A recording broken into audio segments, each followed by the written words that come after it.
je me présente, je suis Irène Olzac, cofondatrice du mouvement ESO Paris. ESO Paris, c'est un collectif lié au monde de l'invisible. C'est un collectif qui organise des événements depuis 1 an à peu près. On fait également des collabs avec des designers, des artistes sur cet univers et on lance pour la première fois les conversations ESO. Donc, il y aura des conférences en public et ces vidéos que vous pouvez retrouver du coup sur Instagram et sur YouTube. Aujourd'hui, je suis ravie d'avoir, pour cette première conversation ESO, de recevoir Cécile Girey, qui est notre toute première invitée pour un sujet qui nous tient à cœur et qui est central dans tout ce dont on parle, qui est l'intuition. Donc Cécile, merci d'être parmi nous pour cette première. Merci à vous les filles.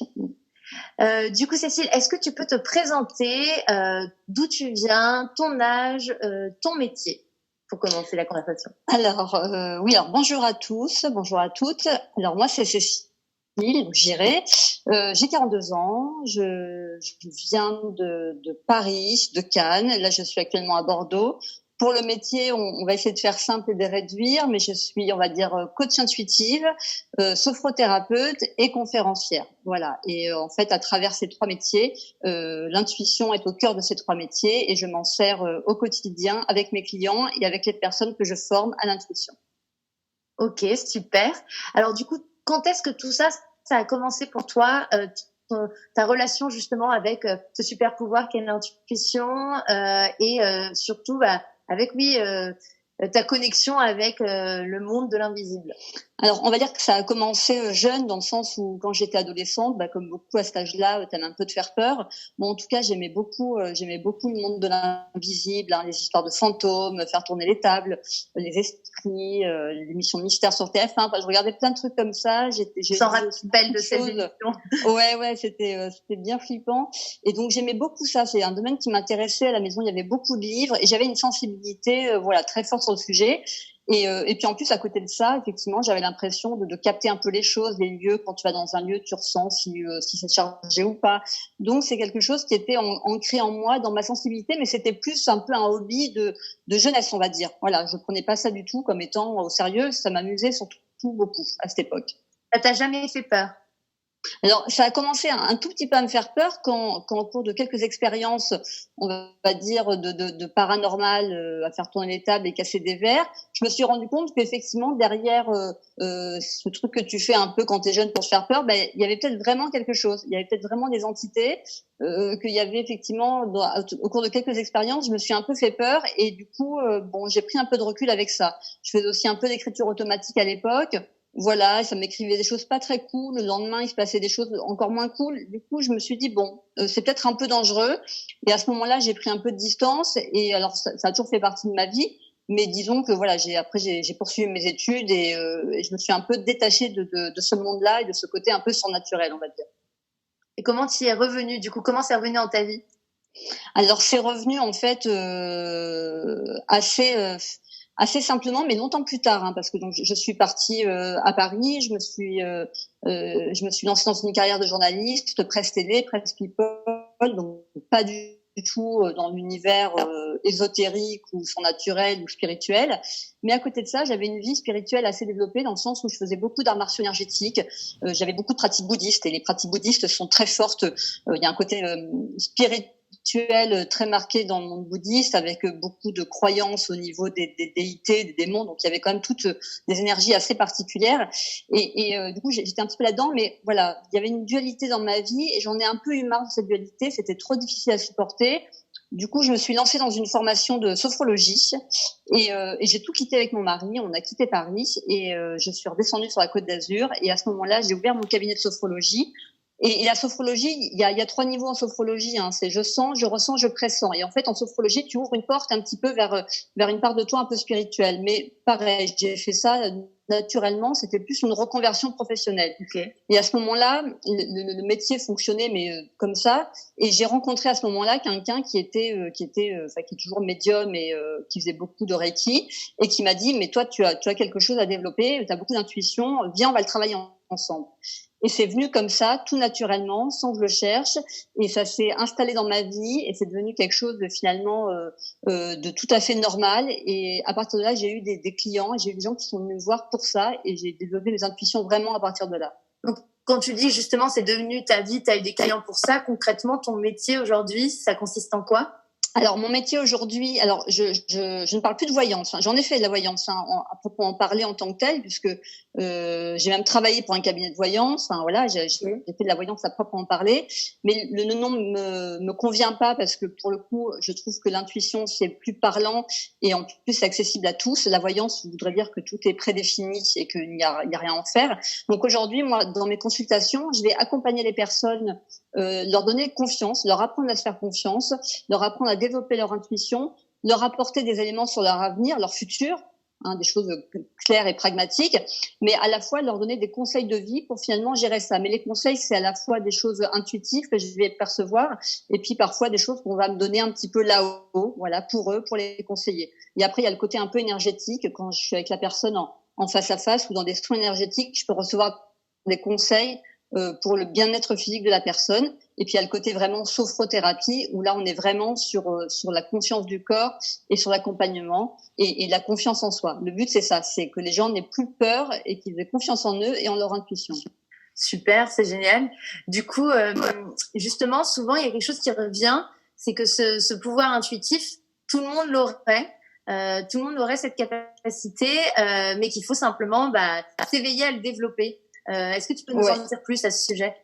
Alors, tout à fait. Alors, on l'a tous. Il faut savoir que dans l'intuition, pour moi, il y a deux sujets. Il y a l'intuition, on va dire, la forme d'intelligence et l'intuition, on va dire, la forme spirituelle. Okay. L'intuition sous forme d'intelligence, donc cognitive, on l'a tous. C'est-à-dire que on a un cerveau avec deux hémisphères.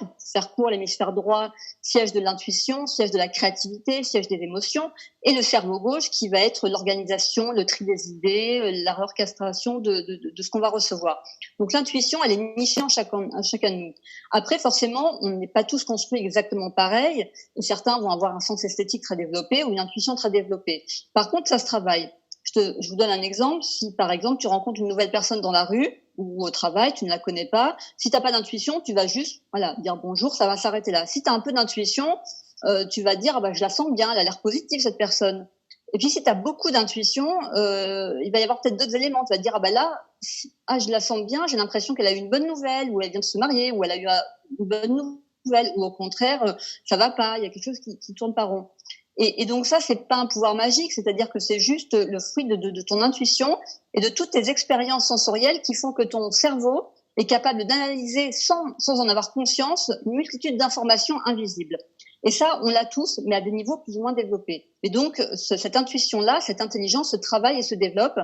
Et puis après, on a l'intuition, on va dire, plus spirituelle, c'est-à-dire quelque chose qui nous serait encore inspiré, mais qui viendrait d'ailleurs.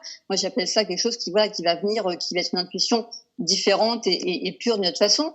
Ou ça peut être effectivement les gens qui vont avoir une connexion spirituelle avec ce qu'ils peuvent appeler un guide ou autre chose. Ouais. Et bien là, on peut avoir d'autres informations. C'est une autre forme d'intuition, et ça relève plus de la croyance, mais qui est tout aussi respectable. Mais l'intuition, ok. Et alors, du coup, est-ce que tu aurais des conseils d'exercices pour la développer, justement ? Alors, en fait, pour développer son intuition, la première chose, en fait, c'est de développer ses ressentis physiques. Puisque l'intuition, c'est effectivement toutes les expériences sensitives qu'on a et qu'on vit, qui vont finalement créer une base de données et qui va nous permettre de pressentir l'avenir. Quand je te disais en sophrologie, il y a 3 niveaux, c'est je sens, je ressens, je pressens, c'est vraiment ça. Donc, la première chose, c'est en fait de libérer son corps de ses tensions physiques, de libérer son corps de ses peurs et de libérer son corps, le psychisme, de ses inquiétudes. Donc, c'est vraiment les 3 choses à faire. Donc, à la fois, libérer les tensions physiques, ça va être des exercices de relaxation, de libération de tension, peu importe par quoi ça va passer. Et puis après, il y a effectivement tout le travail sur les peurs. C'est-à-dire qu'on ne peut pas être intuitif si on a peur. C'est-à-dire que demain, tu as quelque chose de positif qui arrive dans ta vie, ça sera beau être très positif. Si tu as peur en même temps de l'avenir ou de cette chose nouvelle, tu ne vas pas saisir l'opportunité. Donc la peur est hyper limitante. Donc travailler sur ces peurs, qu'elles soient physiques, qu'elles soient émotionnelles, qu'elles soient archaïques, qu'elles soient familiales, c'est vraiment l'élément indispensable. C'est ce qui fait que beaucoup de voyants te disent, par exemple, moi, j'arrive à prévoir pour les autres, mais pas pour moi. Et c'est absurde, parce qu'en fait, normalement, tu arrives à prévoir Bien pour sûr. toi. Quand tu es intuitif, si tu as travaillé sur toi, sur tes peurs, sur ta vie, si tu te connais bien, en fait, tu n'as pas peur de ce que tu vas pressentir. Et ça serait un peu comme un boulanger qui te dirait, ah bah oui, je sais faire du super pain, mais quand c'est pour moi, j'arrive même pas à faire cuire une baguette. En fait, c'est absurde. Mais c'est parce que la plupart des gens, globalement, ne travaillent pas sur eux-mêmes et donc se contentent finalement de développer leur intuition ou se contentent s'ils ont des gens qui les aident ou on va dire s'ils ont une autre inspiration, se contentent de délivrer des messages, mais pour eux, ils ne savent pas le faire. Or, l'intuition, si elle a un intérêt, qu'on soit voyant ou pas voyant ou peu importe ce qu'on est, c'est que ça nous serve à être libre et à et à prendre des décisions dans sa vie de façon la plus sereine possible. C'est ça l'intérêt de l'intuition. Bien sûr. Et justement, souvent, cette intuition, elle est cassée par la peur, comme tu dis, qui est un peu la construction du mental, parce que le mental, c'est cet instinct, cette peur, c'est l'instinct de survie, de se dire, ok, je veux pas mourir, je veux pas perdre mon job, je veux pas manquer de quelque chose, je ne veux pas prendre le risque qu'on me dise non. Donc du coup, cette peur qu'on mouline dans notre tête, nous empêche d'écouter d'une certaine façon cette petite voix de l'intuition qui, elle, pour le coup, généralement, n'est pas du tout mentalisée. Et c'est souvent un truc où on se demande quelle est la voix du mental, quelle est la voix de l'intuition, surtout pour les gens qui pensent beaucoup, tu vois, qui moulinent beaucoup dans leur tête les choses. Et des fois, je trouve que même quand tu tires les cartes, moi, je les tire un petit peu, j'essaye quand je connais des choses sur des amis ou de la famille, c'est beaucoup plus dur pour moi que quand je connais pas du tout la personne, parce que forcément, j'arrive pas à couper le mental de toutes les informations que j'ai déjà sur cette personne, alors que quand c'est un inconnu dont je ne connais rien, je canalise, tout sort tout seul et c'est hyper juste, quoi. Mais c'est-à-dire que le a priori en voyance ou en prédiction va quand c'est pas ton métier et que c'est forcément compliqué. Donc oui, le mental, c'est ce qui va forcément faire que l'intuition sera pas bonne. En fait, tu peux apprendre à tirer les cartes et avoir une définition des cartes et qui sera cohérente, mais la vraie information subtile, c'est celle qui passera par par l'intuition et par le cœur et par la sensibilité. Dès que le mental est là, c'est autre chose. Ça veut pas dire que ça n'a pas d'intérêt d'ailleurs, parce que ça peut avoir beaucoup d'intérêt, mais en fait c'est encore autre chose. Donc oui, couper le mental, c'est ce qui va être le plus essentiel. Mais alors ça s'entraîne. C'est comme la concentration, c'est comme tout. C'est-à-dire que couper le mental, le mettre au repos, ça s'entraîne par la méditation, par la sophrologie. En fait, c'est se mettre dans un état de conscience modifié. Quand tu fais une séance de prédiction, de coaching, d'intuition, de reiki, de ce qu'on veut, on est dans un état de conscience modifié comme en méditation. Et donc, c'est un état qui doit être quasi presque permanent, en fait.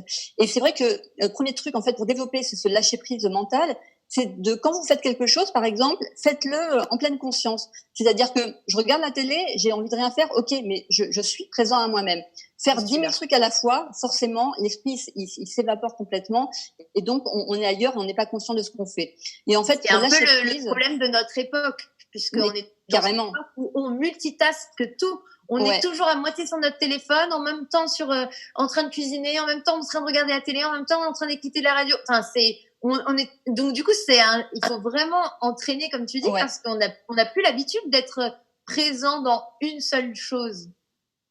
Exactement. Et pourtant, c'est hyper important. Et en fait, même quand tu fais la vaisselle, quoi. Tu fais un truc absurde, tu fais un truc absurde. Tu as décidé de rien faire, tu ne fais rien. Et tu as décidé de méditer, tu médites.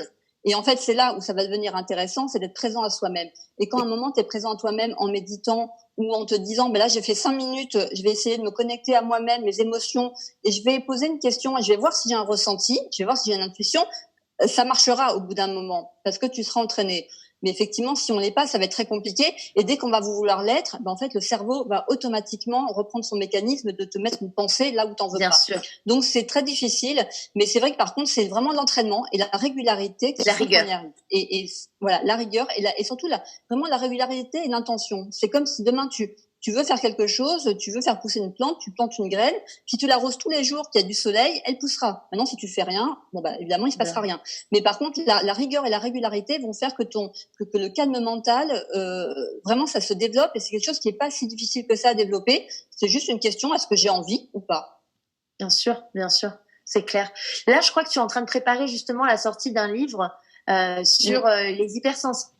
Est-ce que tu peux nous faire un petit peu un parallèle entre justement l'hypersensibilité et l'intuition, puisque c'est le sujet de ton livre, je crois? Ouais, tout à fait. En fait, c'est le point de départ, c'est-à-dire que l'hypersensibilité, souvent, c'est vécu dans nos sociétés par les gens qui sont hypersensibles, ce qui correspond à peu près à 20% de la population, un espèce de fardeau, quoi. C'est-à-dire qu'on ressent tout, les émotions trop fortes, on est indisposé par les bruits, par les odeurs, par les lumières, La lumière, par les autres, par les émotions des autres. Cette hypersensibilité, elle est vécue comme un fardeau. Et moi, je considère qu'au contraire, en fait, non, c'est justement l'occasion de pouvoir développer plus que les autres ce super pouvoir qui est l'intuition. Puisque, je vous l'ai dit tout à l'heure, l'intuition, c'est vraiment des expériences d'abord sensorielles. Donc, plus vous êtes hypersensible, plus vous avez d'expériences sensorielles, plus vous captez les choses, et plus si vous savez finalement vous protéger et bien les capter et bien vous préserver, plus votre intuition, elle va être forte. Donc, en fait, le lien, il peut être... Quand tu dis se protéger, par exemple, tu penses à quoi? Se protéger quand tu es hypersensible, et moi j'en avais pas conscience parce que je suis hypersensible, mais quand tu es enfant, tu le sais pas, c'est-à-dire que tu dis les choses, tu te dis pas à 10 ans je suis hypersensible, tes parents te le disent pas. C'était même pas un sujet dont on parlait. Mais c'était même pas un sujet dont on parlait. C'est récent finalement. Ouais, et puis même aujourd'hui c'est récent, mais en fait c'est un truc à la mode, mais en même temps personne connaît vraiment. Alors que même Carl Jung parlait de clairvoyance prophétique à propos des hypersensibles, parce qu'ils ont cette intuition forte. Mais en fait, oui, se protéger. L'hypersensible, pour bien vivre son hypersensibilité, il doit se protéger des autres par rapport aux émotions, c'est-à-dire que souvent l'hypersensible, il a aussi peur du regard des autres sur lui, il a peur de ce qu'on pense de lui, donc c'est encore une peur, ça qui vient se rajouter, donc il doit s'en protéger en se connaissant lui-même. Quand tu te connais toi, finalement tu crains pas le regard de l'autre parce que tu te connais. Te protéger des émotions des autres, c'est-à-dire que quelqu'un vient t'envahir et se déverser sur toi, non. Tu as le droit de te respecter, dire non, là je ne peux pas. Ouais. Et en même temps, c'est lui rendre service, quoi, parce que c'est pas sympa finalement d'être écouté par quelqu'un qui a pas envie de t'écouter. Et puis c'est se protéger des bruits, c'est se couper. Moi, depuis le début du confinement, tout ça, enfin, je ne regarde pas les médias, je suis vraiment coupée parce que sinon c'est quelque chose qui aurait trop de prise sur moi. Si je veux m'informer, je prends lemonde.fr ou autre chose et je m'informe. Mais voilà, je me coupe parce que ma sensibilité, sinon, va être trop impactante pour moi. Donc l'hypersensible, il doit se protéger pour finalement être dans son corps à la fois bien dans ses ressentis et vraiment être capable de laisser son intuition, de laisser ses expériences pouvoir complètement l'aider et lui permettre de s'épanouir dans sa vie.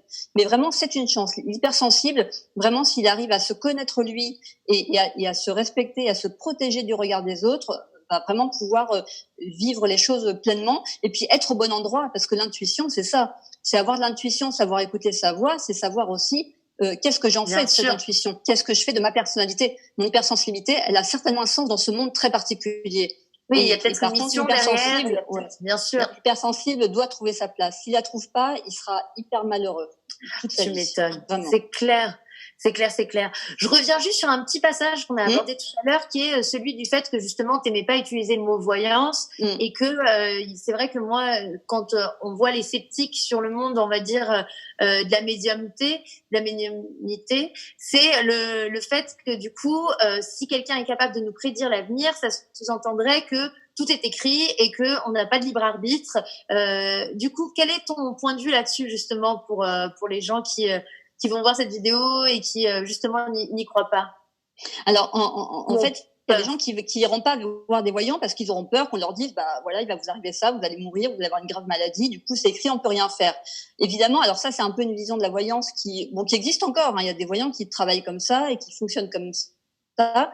Moi c'est vrai que le mot voyance je l'aime pas parce que oui, il y a des choses qui sont un peu écrites, mais déjà elles sont écrites par nous, clairement. C'est-à-dire qu'aujourd'hui tu fais quelque chose, il en résultera quelque chose. On fait cette conférence, il en résultera quelque chose. Bien sûr, on envoie de l'énergie et de l'intention en permanence. Exactement. Ouais. Et puis tu poses un acte, il y a une conséquence. Donc de toute façon, le voyant, le médium, le coach, peu importe comment on l'appelle, il va prédire ce qu'on a déjà semé. Donc il n'y a pas en soi à avoir peur. Et on peut changer. C'est-à-dire que moi, quand on vient me voir en consultation de coaching intuitif, je vais percevoir avec comme une sorte de lampe torche. J'appelle ça vraiment comme ça parce que, en fait, je vois un peu plus loin. C'est-à-dire que ce que vous avez semé, ce que vous êtes en train de faire, je vois un peu plus loin. Je vois aussi parfois sur les côtés, c'est-à-dire des choses autour de vous ou qui n'ont pas été semées par vous, mais que je vais percevoir et qui vont déjà avoir un impact sur vous. Mais il y a un moment, il y a la possibilité de dire, là, moi, je vois ça. à votre place, ou en tout cas là-haut, moi, je vais vous conseiller de peut-être de prendre ce chemin-là, ou en tout cas de bien te préparer à affronter ça. Donc le libre arbitre, il est là, et on peut décider de ne pas écouter, quoi. Enfin, on peut. Bien sûr. D'ailleurs, il y en a qui effectivement, on leur donne un conseil, on nous donne un conseil, et on n'écoute pas.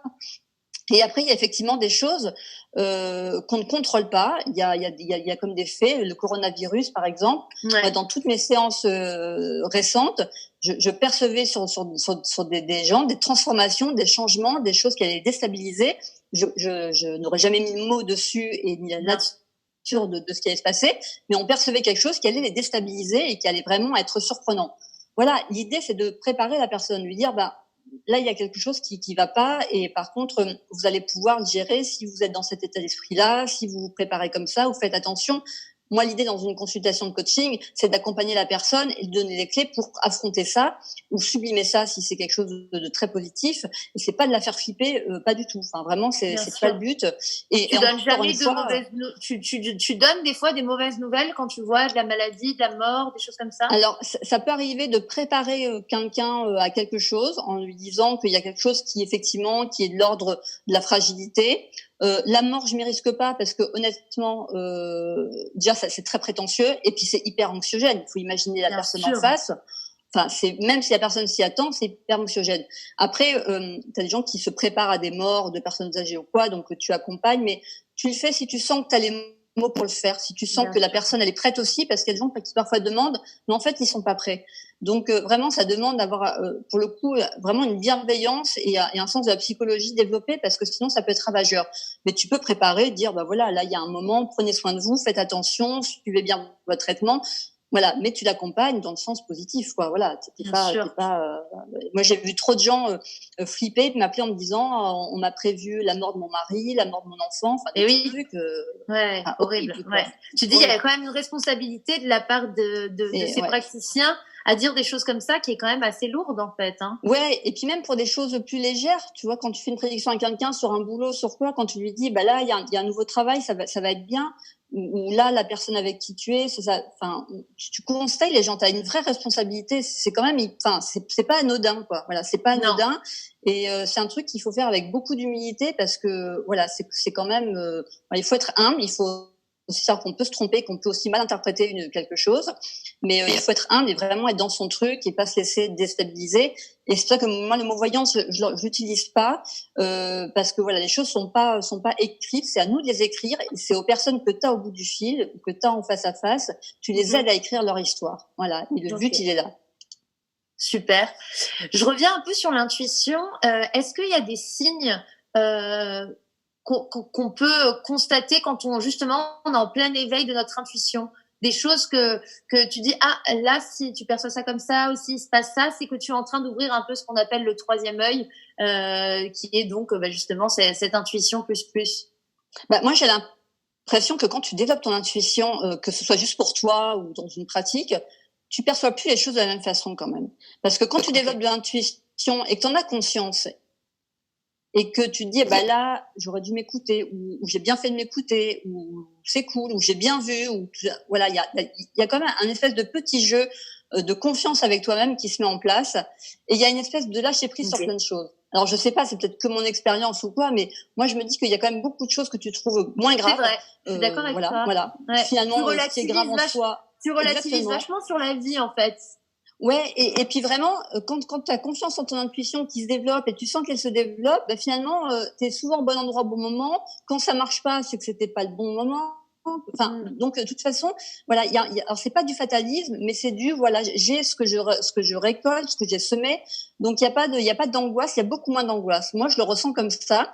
Et puis après, quand tu es connecté à ton intuition à un niveau plus spirituel et que tu as des croyances vraiment portées vers un monde un peu plus ésotérique, il peut y avoir des signes effectivement physiques, il peut y avoir des rêves différents, il peut y avoir c'est quoi ce que tu appelles des signes physiques? Des signes physiques, au niveau des ressentis du corps, tu peux avoir des choses différentes. Quand tu as des pratiques un peu énergétiques, tu vas pouvoir avoir des sensations différentes. Alors là, pareil, et j'en parle dans mon livre, l'idée c'est pas justement de faire une liste de tout ce qui peut arriver, parce que sinon forcément tu vas l'induire. enfin, chez toi, Bien sûr, forcément. c'est vrai, Moi, ça m'est arrivé quand je fais des marches énergétiques. On te dit, un des signes que cette pratique marche, c'est que après, tu sens de la chaleur là. Évidemment, le soir même, tu sens de la bien chaleur sûr. là. C'est une évidence. Évidemment. Mais il se passe quand même des choses et tu peux avoir, tu peux avoir finalement des ressentis physiques même différents. Et et parfois des choses que tu peux voir différemment dans la nature. Enfin, il y a des choses assez rigolotes et assez intéressantes. J'ai l'impression qu'on développe encore plus notre hypersensibilité. Moi, c'est la sensation que j'avais. Alors, je sais pas si j'étais hypersensible. Enfin, en tout cas, j'étais très sensible à la lumière, au goût, à beaucoup, beaucoup de choses. Mais depuis que mes facultés intuitives montent, j'ai l'impression que, je peux être émue aux larmes devant quelque chose d'hyper banal de la nature, ou ressentir des sensations dans mon cœur très très fortes pour pareil des choses que j'aurais trouvées banales, que j'aurais même pas calculées avant en fait. Ouais. En fait, c'est ça l'hypersensibilité vraiment, et c'est là où ça peut être une force, c'est-à-dire mais c'est là où il faut faire attention parce que c'est vrai que parfois, si tu peux amener à se capter des choses, effectivement, t'as un spectacle de la nature et ça peut te provoquer une émotion hyper forte où il peut y avoir un drame, quelque chose de fort et tu peux ressentir. Enfin, moi, ça m'est arrivé sur des choses liées à des choses très graves ou tu vois, ou des catastrophes ou des personnages très sombres et je ressentais leur émotion et en fait toute la tristesse du monde à travers ce fait qui était grave et alors j'aurais pas dû alors que le monde, les autres personnes pas sensibles, elles allaient ressentir juste de la haine pour la personne et moi j'ai ressenti toute la détresse du truc et la tristesse et à la fois c'est une belle forme d'intuition parce que si tu arrives justement à pas sombrer dans l'émotion et ensuite à accueillir ce que tu vas ressentir d'une façon assez neutre, c'est là où tu peux capter des choses intéressantes d'ailleurs. C'est là où finalement intuitivement, si tu te poses avec un stylo et que tu laisses venir à toi un message ou quelque chose, il peut y avoir des choses très intéressantes. Donc oui, si un jour tu es ému par quelque chose ou si vous avez dans votre quotidien des choses qui vont vous toucher et vous allez ressentir une émotion, à la limite, allez-y, écrivez, laissez-vous porter par cette émotion, cette intuition. Et ça va être hyper intéressant. Et c'est le même principe que quand tu tires une lame de tarot ou un oracle. En fait, il y a une émotion provoquée par la carte, par la couleur, et l'émotion va donner une intuition. Sauf si le mental vient, où là, ça va tout couper. Mais si le mental ne vient pas et qu'il y a juste l'intuition qui va s'immiscer là, c'est là où ça va être magique. Parce que, en fait, l'image aura provoqué quelque chose. Complètement. C'est vraiment le pouvoir des couleurs, des dessins. Complètement. C'est incroyable. Parce que pour le coup, ça laisse la place à l'imaginaire et du coup, c'est là où le cerveau part un petit peu et que l'intuition reprend la place. Exactement. C'est là où le mental est de côté et où le cerveau droit, où il y a à la fois les images, les émotions et l'intuition vont finalement émerger. C'est pour ça que beaucoup de voyants ou de médiums vont faire leur propre jeu. C'est-à-dire, c'est pour trouver un jeu qui va leur correspondre. C'est pour ça que quand on choisit un support, il faut choisir le support qui nous convienne et peu importe ce que ça va être. Voilà. C'est clair. Trop bien. Bon, en ce moment, on est dans une période qui est très anxiogène sur plein de points. Donc, ce corona, cette pandémie. Est-ce que toi, justement, t'as ta vision de ce qui se passe? Peut-être que t'as eu des messages à faire passer par rapport à ça pour les gens qui vont regarder cette vidéo, une guidance, quelque chose? Alors moi, ce qui m'est venu, alors de base, en fait, à la base, je suis très optimiste. Je suis vraiment quelqu'un de positif dans la vie, vraiment. C'est quelque chose qui me caractérise. Donc j'essaie toujours d'être positif avec les gens, c'est le but. Là, c'est vrai que j'ai fait un peu des jeux. Alors c'est vrai qu'autant je ressentais pas forcément une angoisse hyper forte parce que moi-même, comme je suis assez protégée par tout ça, finalement, je me suis beaucoup préservée. Je suis pas de nature apocalyptique. Maintenant, ce que j'ai ressenti quand aujourd'hui j'ai quand même essayé de chercher un peu et de voir ce que j'avais comme info. Il y a quand même deux choses qui me sont venues sur le après, si tu veux, et c'était assez fort. C'est l'idée qu'on va être un petit peu, je pense, c'est mon ressenti, je dis pas que c'est une vérité, mais en tout cas, je pense qu'on va être un petit peu dans un monde vraiment en transition. J'ai ce sentiment de transition, de vulnérabilité des personnes qui vont se trouver dans les mois qui viennent. Alors, vulnérabilité économique, au niveau de la santé, tout ça, mais une vulnérabilité émotionnelle. C'est-à-dire, à un moment, on ne sait plus à quoi se raccrocher. Et en fait, dans ce monde en transition, il va falloir vraiment être sacrément, finalement, fort avec soi-même. Et l'idée, ça va être de bien se connaître, de bien savoir ce qu'on veut, où on veut aller, pour finalement pouvoir se raccrocher à soi-même, se raccrocher à son identité, à ses volontés. Les gens qui vont être perdus, c'est ceux qui finalement ont pas les bons repères, qui ont pas de repères. Où leur repère c'était l'argent, le boulot, et et là on voit que ça tient pas la route et que même, alors le monde va reprendre et l'activité économique va reprendre, etc. Mais ça sera plus exactement comme avant. Ce monde d'avant, il est plus là. Le monde joyeux, super spirituel non plus. Faut pas se leurrer non plus. Hein. Voilà, c'est pas non plus ça. Et donc dans ce monde en transition, vraiment, l'idée c'est de trouver des gens pour qui créent ce que sera le monde de demain. C'est vraiment ça, parce que et de chercher ça, mais tranquillement et vraiment surtout en se connaissant soi-même et d'entreprendre pour soi. Et s'il y a un message, c'est vraiment celui-là, c'est-à-dire d'entreprendre pour soi, de se connaître vraiment, de chercher à s'élever, de chercher à être spirituellement et puis dans sa vie de tous les jours être quelqu'un de posé, d'équilibré et de se raccrocher à soi parce qu'on ne pourra pas se raccrocher aux meubles. Voilà. Et ça, c'est vraiment le truc. On ne pourra pas se raccrocher à son boulot, on ne pourra pas se raccrocher à la médecine, on ne pourra pas se raccrocher à l'État, on ne pourra pas se raccrocher à tout ça. Si tu veux, tout ce qui est, tu vois, c'est comme un tremblement de terre. Voilà, on sait que on peut compter un peu que sur soi et sur les quelques personnes qui vont nous entourer, qu'on aura choisies et qui seront dans la même dynamique. Choisir tellement bien choisir, c'est là l'importance de l'entourage, je pense, dans le monde qui va arriver là. Exactement. Et d'ailleurs, pendant ce confinement, je pense que beaucoup de personnes ont pu se rendre compte des gens avec qui, enfin, les gens qui sont seuls, bon, ils se rendent compte de leur solitude, mais quand tu as choisi des gens ou que tu as cru choisir des gens et que tu te rends compte que c'est pas les bonnes personnes et que c'est l'heure de vérité, si tu veux. Et cette heure de vérité. Même quand tu es seul, parce que c'est même les gens avec qui tu interagis tout à fait, à distance. Tout d'un coup, il y en a qui arrivent comme une évidence et comme des gens qui vont être là au quotidien à tes côtés. À partager des mêmes visions pour le futur ou bien en tout cas et t'en as qui disparaissent complètement de ta vie de par ces conditions. Donc en fait tu te dis si demain c'était vraiment un tremblement de terre et qu'on était dans un film apocalyptique d'un point de vue pas virus mais d'un point de vue vraiment physique, finalement qui seraient les personnes avec qui on devrait courir pour foncer dans les souterrains de la terre. Aujourd'hui j'ai l'impression qu'on découvre un petit peu ça. C'est exactement ça. Et moi, l'image que j'ai, c'est ça. C'est à qui tu veux prendre la main pour aller avec toi, quoi. Et voilà, on n'ira pas forcément très loin parce que voilà, mais avec qui tu veux être dans ce moment-là et avec qui tu as choisi pour t'élever en fait. Et pour construire la suite. Bien sûr. Ouais, et pas pour briller aux yeux des autres ou atteindre l'éveil, c'est pas la question, mais juste pour être bien et pour ne pas te sentir perdu dans ce monde où encore moi vraiment c'est ça, il n'y a plus d'accroche, il n'y aura plus de choses solides. Et les gens qui ne sont pas assez ancrés, qui n'ont pas assez confiance en eux, je pense que ces gens-là, ça va être très difficile pour eux, vraiment, parce que en fait, ils pourront pas se raccrocher et s'ils n'ont pas confiance en eux et comme ils pourront pas avoir confiance en beaucoup de choses, ça va être très difficile. Donc vraiment, cherchez vos points d'ancrage, faites-vous confiance, développez. Voilà, vous pouvez compter sur vous et sur quelques personnes, sans doute, mais voilà, œuvrez pour vous. Et le message, c'était vraiment celui-là. Vraiment celui-là parce que sinon, vous serez trop vulnérable. L'amour de soi finalement un peu.